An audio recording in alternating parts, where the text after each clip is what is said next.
방식으로 또 빈번해지고 있고요. 이런 것들이 굉장히 작은 일이 아닙니다. 다른 데서는 그냥 이상과 목표로 삼을 만한 일이에요. 언제 그 실제가 될지 모르는. 그런데 그런 어떤 목표에 해당하는 것들이 우리 교회에서는 실제로 이루어지고 있는데 우리는 이제 그것을 좀 실감을 좀 무딜 수가 있습니다. 또 김용찬 선교사님 또 오시고 그 야니 엔다 그 형제 자매님 가정이 또 이렇게 방문해 주셨는데 이것도 사실 우리는 가만히 앉아서 어떻게 보면 해외 선교를 하는 거잖아요. 우리가 사람을 직접 보내면은 거기에 적응해야지.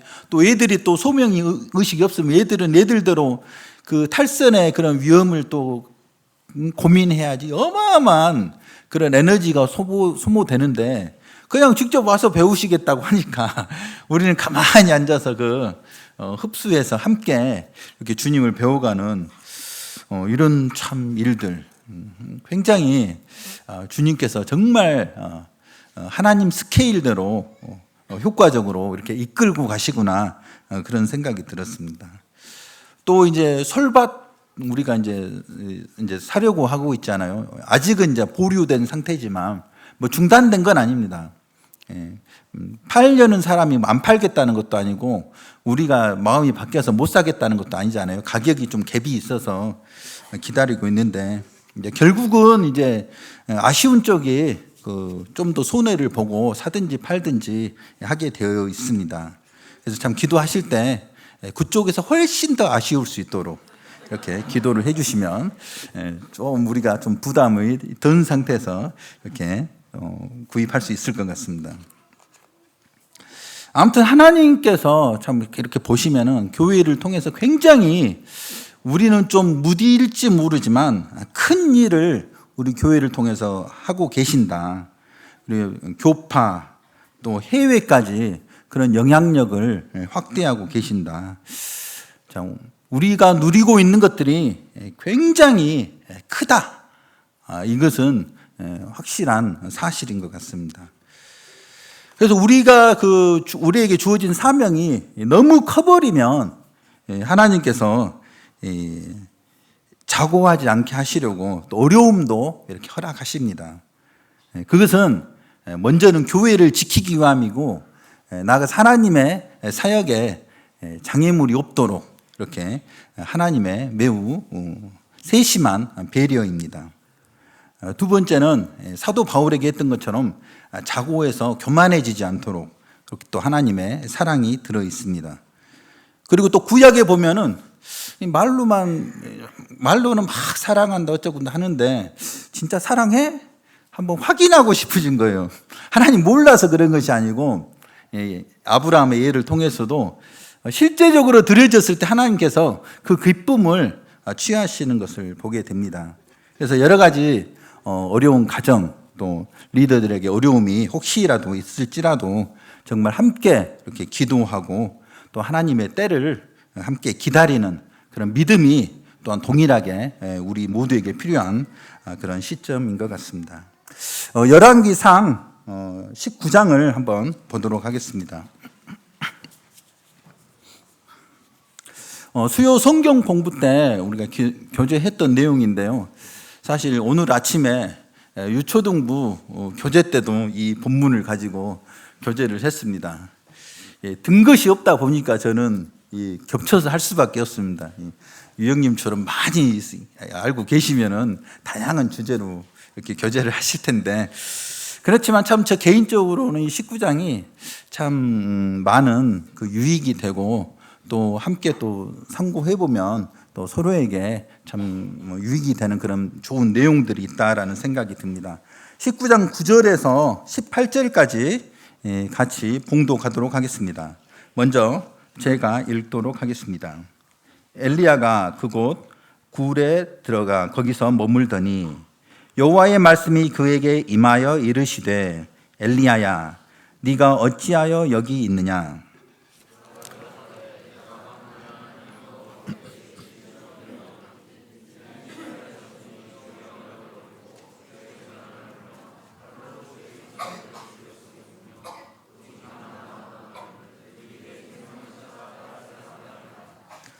여호와께서 이르시되 너는 나가서 여호와 앞에서 산에 서라 하시더니 여호와께서 지나가시는데 여호와 앞에 크고 강한 바람이 산을 가르고 바위를 부수나 바람 가운데에 여호와께서 계시지 아니하며 바람 후에 지진이 있으나 지진 가운데서도 여호와께서 계시지 아니하며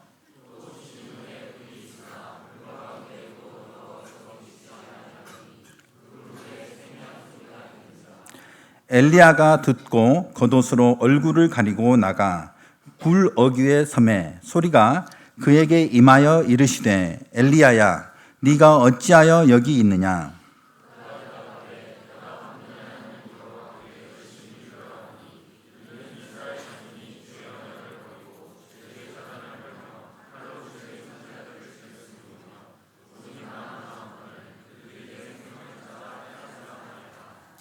여호와께서 그에게 이르시되 너는 네 길을 돌이켜 광야를 통하여 다메섹에 가서 이르거든 하사엘에게 기름을 부어 아람의 왕이 되게 하고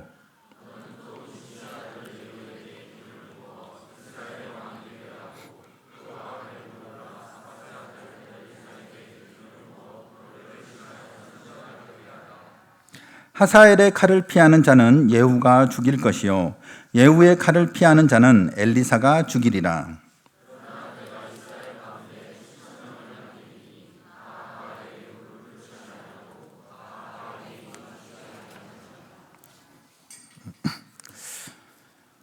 이 내용은 성도님들 이렇게 공부를 하셔서 잘 아실 것입니다.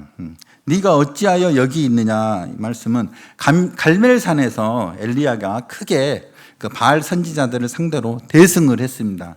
그런데 그 다음 날 이세벨이 저 엘리야를 내가 아끼고 후원하는 그 바알 선지자들 다 죽였잖아요. 그래서 이제 내가 내일 이맘때 너를 죽여야겠다. 그러니까 겁이 났든지 두려웠든지 아무튼 도피해서 저기 부엘세바를 거쳐서 광야 하룻길을 더 이렇게 도망간 상태에서 하나님께서 천사를 보내셔서 그 엘리야가 호렙산으로 이렇게 40일 동안 걸어서 호렙산에 도착한 상태에서 그 굴에 있는 엘리야에게 하나님께서 하신 말씀입니다.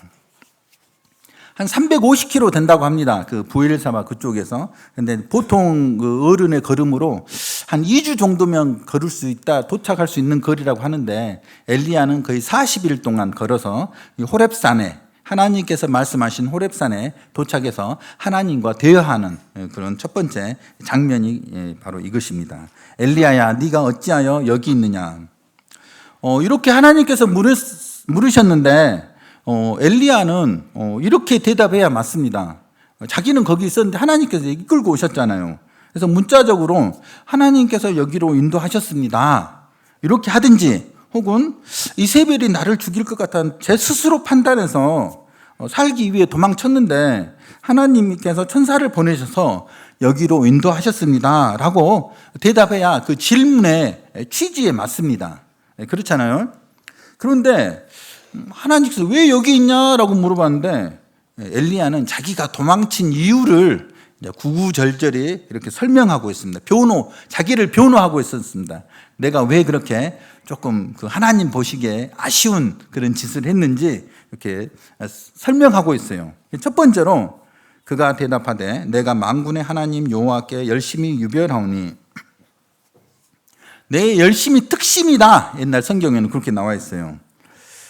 정말 하나님, 다른 사람이 가지고 있지 않은 열심을 제가 가지고 있습니다. 제가 최선을 다해서 하나님 도왔잖아요. 나 같은 사람 없잖아요. 나같이 하나님 일을 정말 잘 돕는 사람이 있나요? 이런 의미가 들어 있습니다. 내가 만군의 하나님 여호와께 열심히 유별하오니 이는 이스라엘 자손이 주의 언약을 버리고 주의 제단을 헐며 칼로 주의 선지자들을 죽였음이오며 오직 나만 남았거늘 하나님, 다른 사람 다 하나님 싫다고 배신했는데 나는 하나님께 의리를 지켰습니다. 제가 얼마나 하나님께 중요한 존재인지 아시겠죠? 하나님 저 없으면 외톨이에요. 저 하나 남았잖아요. 하나. 오직 나만 남았습니다. 그들이 내 생명을 찾아 빼앗으려 하나이다. 나 죽으면 하나님 힘드실 거예요. 외로우시잖아요. 피곤하시잖아요. 저 없으면 하나님한테 엄청 손해입니다. 그래서 제가 꼭 저만 좋자고 한 것이 아니라 어쩔 수 없이 도망간 거잖아요. 하나님. 이걸 자기의라고 합니다. 물론 저는 엘리야가 잘했냐 못했냐 이것을 말씀드리기보다는 엘리야와 하나님과의 깊은 관계에 관심을 가지고 싶습니다. 이러한 그 관계는 이러한 것들이 사소한 것이 돼버리고 아무 문제가 안 된다는 것입니다. 마치 친구처럼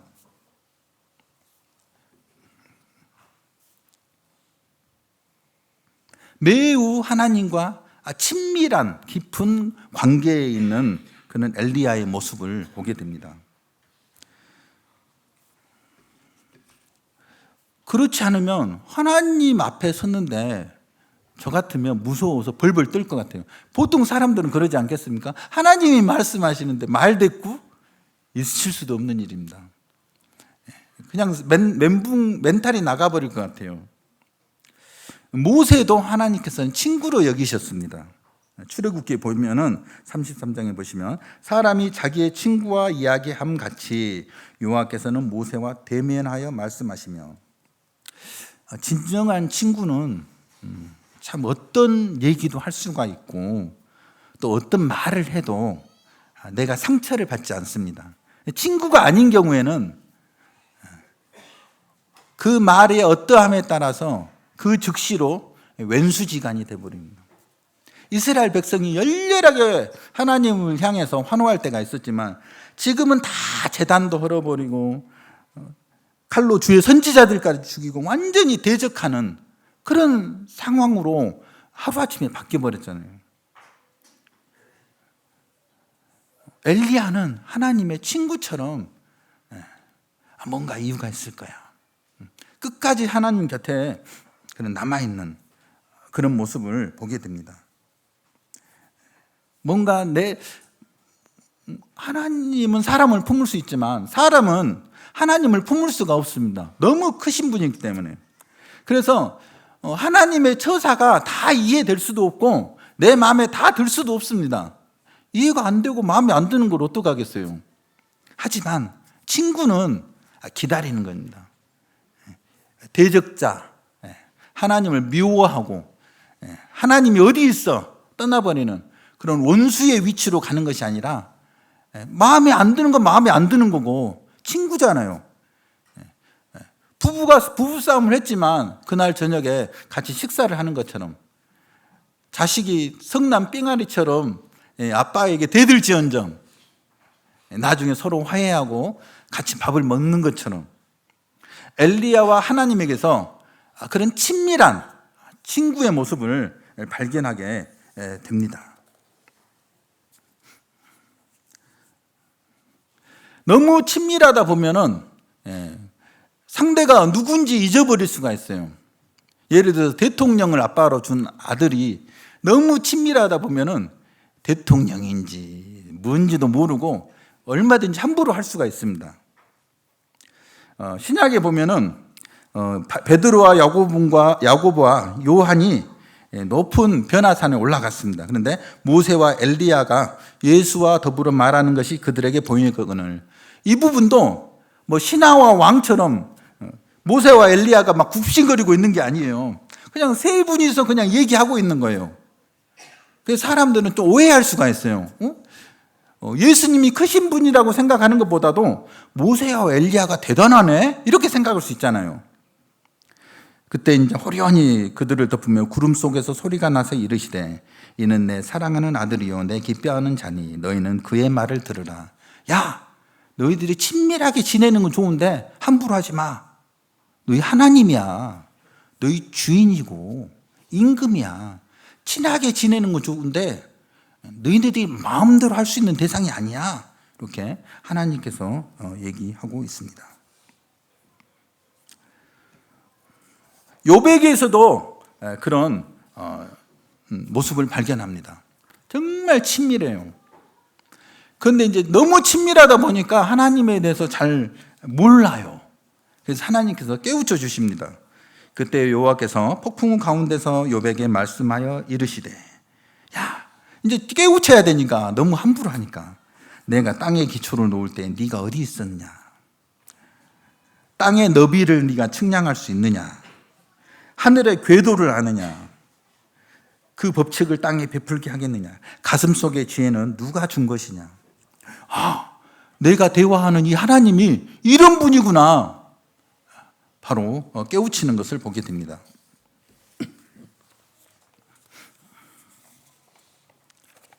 제가 욥을 보면서 참 이해가 안 되는 부분이 있어요. 지금까지, 최근까지.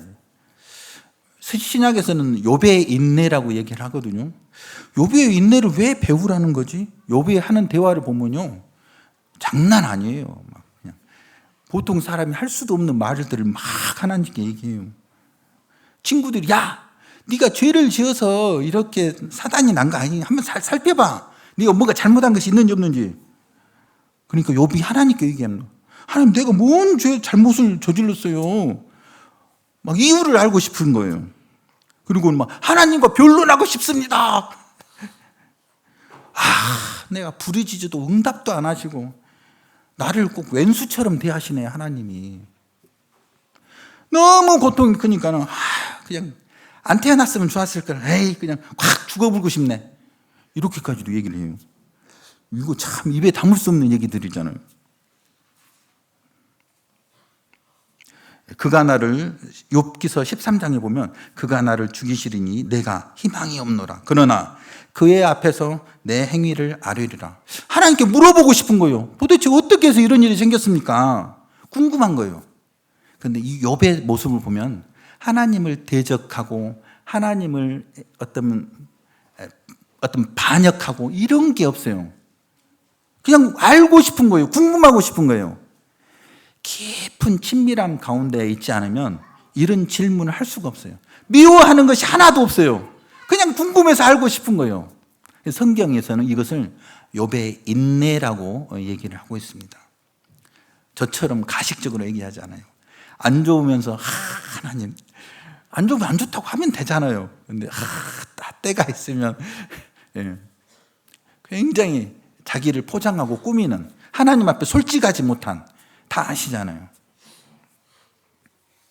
그래서 마지막에는 하나님께서 이런 느낌을 받아요. 욥아, 네가 억울한 건 내가 잘 알겠어. 그래도 아무리 그래도 그런 태도로 나한테 얘기하면 되냐? 욥이 얘기합니다. 죄송해요, 제가 잘못했어요. 그리고 세 친구들에게, 그 한 사람에게 또 하나님께 얘기합니다. 야, 우리 욥이 맞아. 너희들 틀렸어. 욥을 세워주시고 다시 회복하시고 또 선한 길로 인도하시는 걸 보게 됩니다. 친구라는 건 이런 거잖아요. 하나님 우리의 왕이시고 우리의 주관자가 되시고 우리의 임금이시지만 나와 친구처럼 친밀한 깊은 관계로 어떤 얘기를 해도 상처받지 않는 사이에 어떤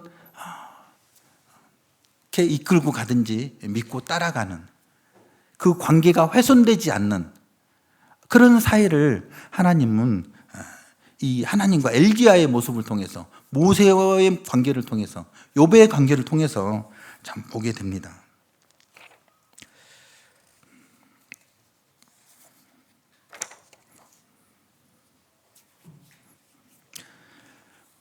그리고 이제 진짜로 하나님께서 이제 하시고자 하는 말씀을 이제 하려고 합니다. 엘리야를 깨우치기 위해서, 야, 엘리야, 내가 누군지 보여줄게. 좀 정신 좀 차려봐.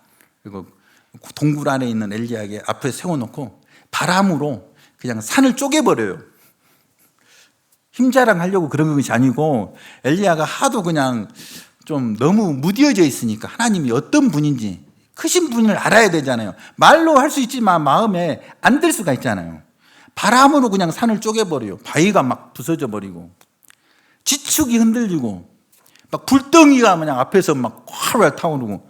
그러니까 엘리야가 좀 정신을 차린 것 같아요. 자기 얼굴을 가립니다. 내가 이렇게 얘기하는 하나님이 정말 크신 분이구나. 마음이 좀 가라앉은 것 같아요. 세미한 음성으로 하나님께서 엘리야에게 얘기합니다. 똑같은 질문을 합니다. 엘리야야, 네가 어찌하여 여기 있느냐?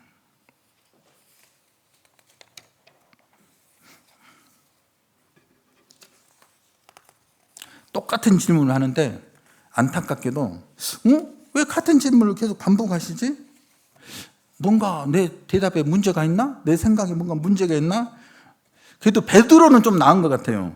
주님이 3번 똑같은 질문을 하니까는 3번째는 굉장히 근심해서 주님께 대답을 합니다. 물론 똑같은 답을 해요. 엘리야는 똑같은 대답을 또 반복해서 합니다.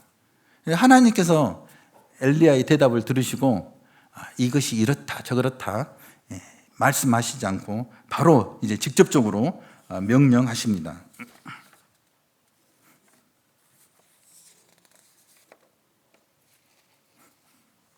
여호와께서 그에게 이르시되 너는 네 길을 돌이켜 광야를 통하여 다메섹에 가서 이르거든 하사엘에게 기름을 부어 아람의 왕이 되게 하고.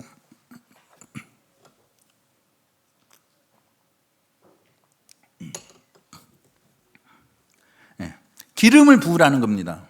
네가 잘했냐 잘못했냐 말씀을 안 하시고 그 예후에게 기름을 부어 이스라엘의 왕이 되게 하고 엘리사에게 기름을 부어 너를 대신하여 선지자가 되게 하라. 이 왕은 역사를 이끌어가는 하나의 변곡점이 됩니다.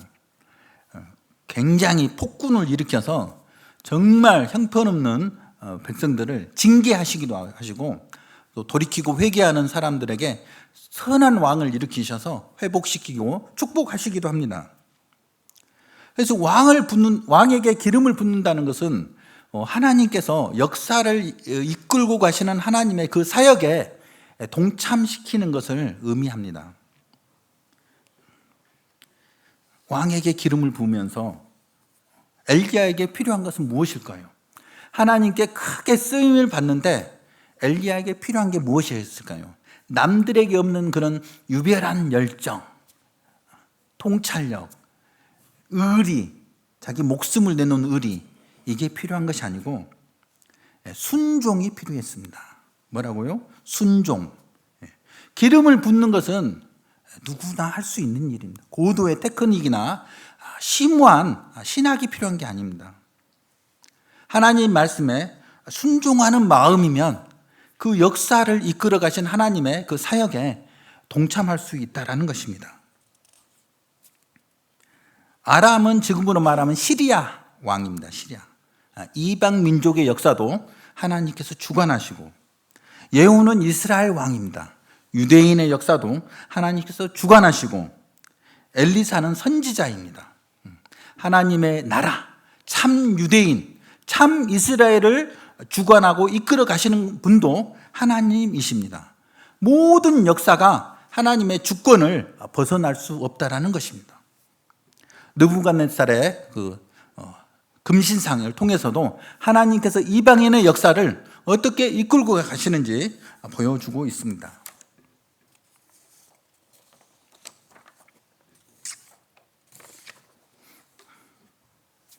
그래서 익히 잘 알고 계시는 말씀입니다만 순종이 제사보다 낫고 듣는 것이 순양의 기름보다 나으니 정말 우리 교회가 하나님의 큰 일을 우리 교회를 통해서 하고 계시는데 우리는 이 본문 말씀을 통해서 앞으로도 우리에게 정말 필요한 것이 무엇인가?